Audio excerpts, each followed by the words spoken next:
Released in the United Kingdom, bizarrely ahead of America and a lot of the rest of the world, Sonic the Hedgehog 2 is a really interesting film, and I enjoyed it. And this is going to be a spoiler-free reaction video. So I'm not going to talk about anything that's not in the trailers, and even the stuff then, let's keep it detail light. But overall, this is a worthy follow-on from the first Sonic the Hedgehog movie, which I haven't really talked about on this channel. I quite liked the 2020 Sonic the Hedgehog movie. It got a lot of praise for just being decent when it could have easily been a train wreck. But actually, I think a lot of people really enjoyed that film. It wasn't really a video game movie adaptation though, so much as the only thing they took from the games were the characters of Sonic and Dr. Robotnik, who's not even called Robotnik anymore in the games. That was a character piece. It was a buddy adventure movie with Sonic as this young kid and the Wachowski going on a road trip to Seattle to save the MacGuffin whilst Jim Carrey menaced them. It could have been any other comedy double act movie. It just happened to feature Sonic and Jim Carrey as this rather demented, promising but never quite managed to get where he needed to be version of Dr. Robotnik. Yes, it had robots, yes, it had a fast blue burr, but these all just felt like token gestures.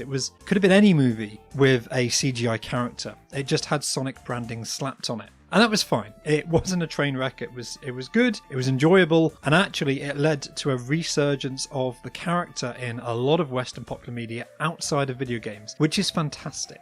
And Sega really have dropped the ball by not capitalizing it with the Origins collections for the time of the second movie, as I'm pretty sure they planned to do when they announced that game that would allow us to replay the old original classics that birthed this character 30 years ago on the Sega Mega Drive or Genesis in America. They really should have had that ready for this movie, because what Sonic 2 is, it's the movie of that entire Mega Drive trilogy. Sonic 1, okay, you could say the original Sonic movie does sort of represent the original Sonic 1 game, because there's no plot to these games. It was just Sonic taking on Robotnik and bringing him down. But Sonic 2 and Sonic 3 were at that time in video game history where they started to bring the plot into things. They actually started to tell a narrative. In the second game, you met Tails, he assisted you. That had an impact upon the gameplay. And then you ascended up into space and brought down Robotnik in the Death Egg, where Tails came and saved you at the end of the adventure. And then in the third game, you met Knuckles, he turned on you. But as you played through the second part, the lock-on content that was released as an entirely fourth game in the series. It's not a trilogy, it's 4 games, but it really is just a trilogy. Robotnik turned on Knuckles, and Knuckles relied on you to bring Robotnik down and save the Master Emerald. And that is the plot of this second movie. It's the whole Mega Drive series in one. And it takes some twists, it does things very differently, but if you know the games, if you know what's coming, yeah, that's the overall premise. It's Sonic, Tails, Knuckles, Robotnik, fight to the death. Well, so I was grinning through some scenes of this movie, just thinking, when they made this game nearly 30 years ago, there was a scene, not the first scene where Sonic and Knuckles meet, but the second, where I was just thinking, for 29 years ago, that was the coolest bit of video gaming that existed.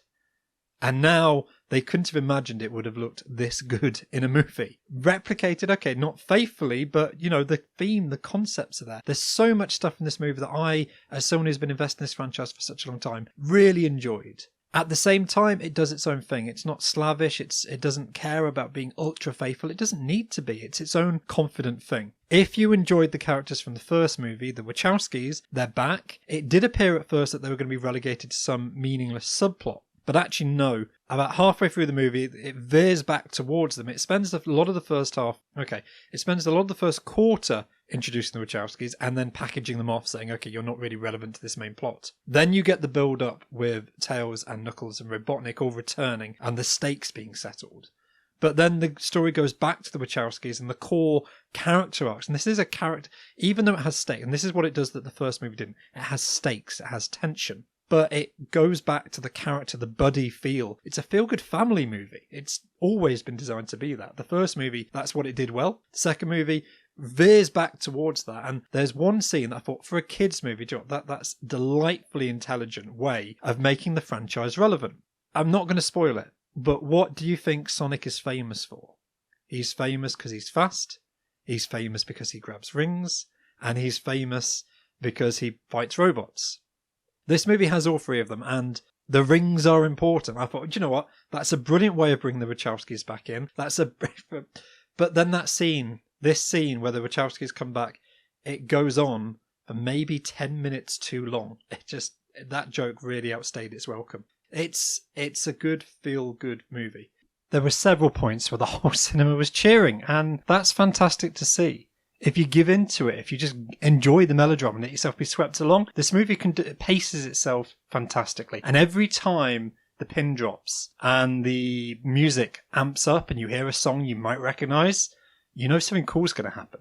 Idris Elba as Knuckles is absolutely spot on, fantastic casting. And if you've watched the James Gunn's Guardians of the Galaxy's movies and you thought Drax the Destroyer was quite an interesting and funny character, I don't think I can ever watch Drax again. Knuckles in this movie is what Drax should have been. And maybe if you don't find Drax funny, you'll still find what Knuckles attempts to do, because it's just done that a little bit more seriously and with a little bit more panache.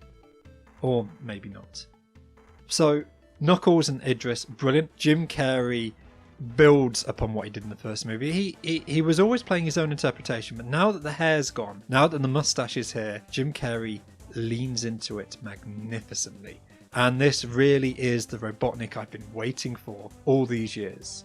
Sonic, Ben Schwartz, you know what you're going for. He's exactly the same character as in the first movie. He's hyper fast, he's hyper articulate, he just goes for it. He just speaks and says what he's feeling, and he's cool to watch and listen to. Surprise of the movie is that the one voice actor from the games, because of course, you know, Knuckles, Sonic, Robotnik, they've all been recast, the rest of it's all original. The one voice actor from the games, Tails, fits in absolutely fine, and this could be the best performance and incarnation of the Miles Tails character I've seen since the very first adventure games. I don't think since voice acting came along they've ever really found that sweet spot of Tails. Either he's too whiny, or he's too stuck in his own world, or he's too scared, or they've never found that sweet spot where he actually comes off as being competent since that original Sonic adventure. And do you know what? He works in this movie. That double actor, the trio, Sonic, Tails and Knuckles, I'd love to see them again. And if the rumours of a third movie are true, I think this could be a really, really fascinating series.